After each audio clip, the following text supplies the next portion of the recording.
हम क्लास 5 के मैथ की एक्सरसाइज 2.1 का क्वेश्चन नेक्स्ट क्वेश्चन करेंगे, जो कि पहले लेक्चर में हमने क्वेश्चन नंबर 1 कर लिया है। अब हम इसका क्वेश्चन नंबर 4 करते हैं, जिसमें उसने 15, 45 और 63 नंबर दिए हुए हैं और हमसे डिमांड ये कर रहा है, कह रहा है find HCF by prime factorisation method. कि प्राइम फैक्टराइजेशन मेथड से हमने क्या करना है, इसका HCF फाइंड करना है। HCF से मुराद highest common factor, highest common factor हमने निकालना है।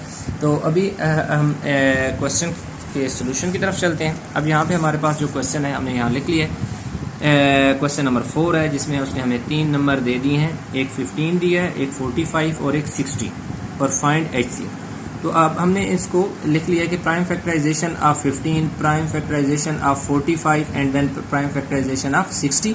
फिर इसमें हम यहाँ पे लिखेंगे prime common factor of 45, 15, 45 and 60। जो भी कॉमन फैक्टर आएंगे यहाँ लिख देंगे और फिर प्रोडक्ट ऑफ कॉमन फैक्टर हम यहाँ लिख देंगे और जो प्रोडक्ट होगा वही इसका HCF होगा।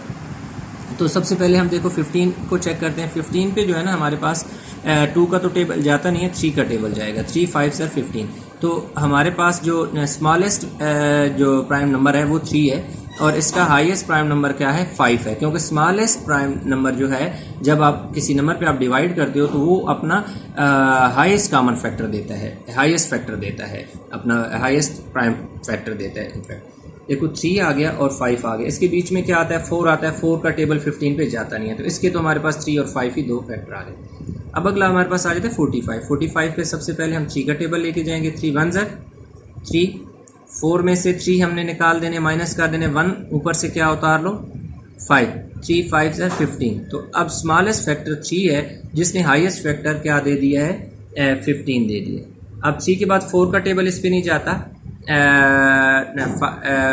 5 का टेबल जाता है। 45 पे 5 का टेबल 5 9 ज़र 45।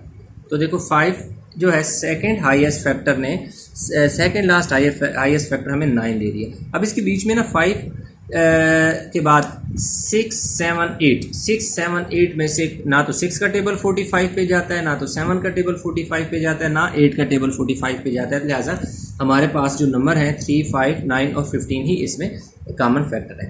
अब हम चलते हैं तीसरे नंबर के फैक्टर निकालते हैं, वो है 60। 60 पे 2 का टेबल जाता है क्योंकि इवन नंबर है।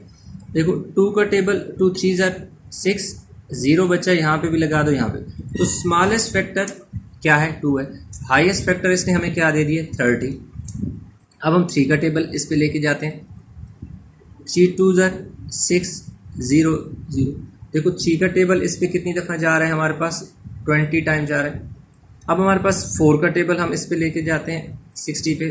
4 1 ज़र 4, 6 में से 4 निकाले, 2 ऊपर से क्या उतरा 0, तो 4 5 ज़र कितना हो गया 20। तो 4 का टेबल जो है कितनी दफ़ा जा रहा है, 15 टाइम। अब देखो 6 का टेबल, देखो 60 पे 6 का टेबल 6 10 ज़र 60 हो जाएगा, यानी कि हमारे पास 6 1 ज़र 6, 0 बचेगा 0। तो हमारे पास 6 बचेगा और 7 क्या बचेगा 10। अब 6 और 10 के दरमियान हमारे पास क्या आता है, 7 8 9, 7 8 9 इनमें से कोई भी टेबल, ना तो 7 का टेबल 60 पे जाता है, ना 8 का जाता है और ना 9 का जाता है। तो ये तो हमारे पास इन तीनों नंबर के हमने प्राइम फैक्टर निकाल लिए, इनकी प्राइम फैक्टराइजेशन कंप्लीट होगी। अब हमारे पास ये स्टेप भी कंप्लीट हो गया, ये भी कंप्लीट हो गया, ये भी कंप्लीट हो गया। अब इसकी बारी है कॉमन फैक्टर हमने निकाले। अब कॉमन फैक्टर हमारे पास क्या है, कॉमन फैक्टर हमारे पास जो है 5, इसमें 5 का टेबल भी आएगा, 5 का और 12 भी आएगा। कैसे, 4 का टेबल डिवाइड किया ना, 4 के बाद हमने 5 भी डिवाइड करना था। कैसे, 5 1 ज़र 5, 1 बचेगा, ऊपर से क्या उतरा 0, 5 2 ज़र 10। तो इसमें हमारे पास क्या आएगा, 2 का टेबल 3 का 4 का 5 का 6 का 7 8 9 नहीं आता, 10 का टेबल जाता है, 12 का जाता है, 15 का जाता है, 20 का जाता है और 30 का। इसको मैं इधर नीचे ज़रा साफ करके लिख देता हूँ ताकि आपको समझ आए। देखो 2 का टेबल जाएगा, फिर 3 का जाएगा, फिर 4 का जाएगा, फिर 5 का जाएगा, 6 का जाएगा और 7 8 9 नहीं जाता, 10 जाएगा, 12 जाएगा, 15 और 20 और 30। ये टेबल हमारे पास इसके सारे जाते हैं, यानी 2 का टेबल 30 टाइम, 3 का टेबल 20 टाइम, 4 का टेबल जो है 15 टाइम, 5 का टेबल 12 टाइम, 6 का टेबल 10 टाइम। तो अब इसमें ना कॉमन फैक्टर देखो, कॉमन फैक्टर हमारे पास एक तो हमारे पास इस पे देखो ना 3 का टेबल हमारे पास कॉमन, 5 इधर भी है, 5 इधर भी है और 5 इधर भी है। और उसके बाद हमारे पास दूसरा जो कॉमन नंबर है वो है हमारे पास 5।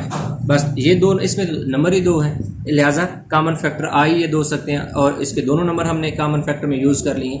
तो और कॉमन फैक्टर नहीं है तो हमने लिख देने हैं common factor of 15, 45 and 60 are 3 and 5। तो प्रोडक्ट ऑफ कॉमन फैक्टर यानी 3 मल्टीप्लाई बाय 5, जो कि प्रोडक्ट हमारे पास कितना आ जाएगा 15 जो है हमारे पास क्या आ गया, इसका प्रोडक्ट आ गया, और यही हमारे पास HCF है। इसका मतलब ये है कि 15 का टेबल जो है, देखो 15 का टेबल 15 पे भी जाता है, 15 3 45 होता है, 15 4 60 होता है। 15 से ऊपर अगर मैं बात करूं 16 की, 17 की, 18 की, 19, तो इससे ऊपर कोई ऐसा प्राइम नंबर नहीं है जो कोई ऐसा नंबर नहीं है फैक्टराइजेशन में दो ऐसे प्राइम नंबर जिनका प्रोडक्ट बने और वो इन पे डिवाइड हो।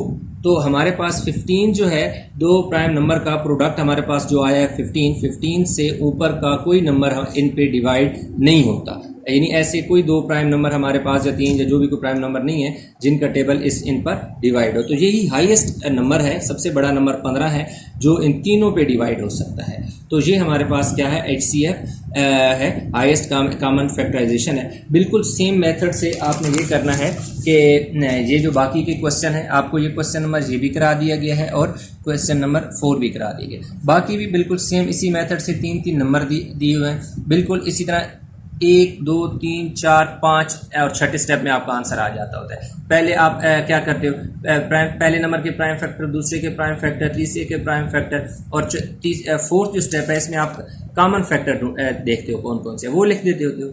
और फिफ्थ स्टेप में आप कॉमन जो आपने फैक्टर ढूंढे हैं उनको मल्टीप्लाई करना है, उनका प्रोडक्ट निकालना है, जो प्रोडक्ट आएगा वही उसका HCF होगा। तो यूँ आपका क्वेश्चन जो है कंप्लीट हो जाता है। ये सब में 3-3 नंबर हैं, इसलिए तमाम में 5 स्टेप के बाद छठे स्टेप में आपका आंसर आएगा, यानी इनफैक्ट 5वें में ही आंसर आ जाता होता है और वही HCF होता है। तो बाकी के जो क्वेश्चन हैं आपने नोटबुक पर करने हैं और स्कूल में उनको चेक कराना है।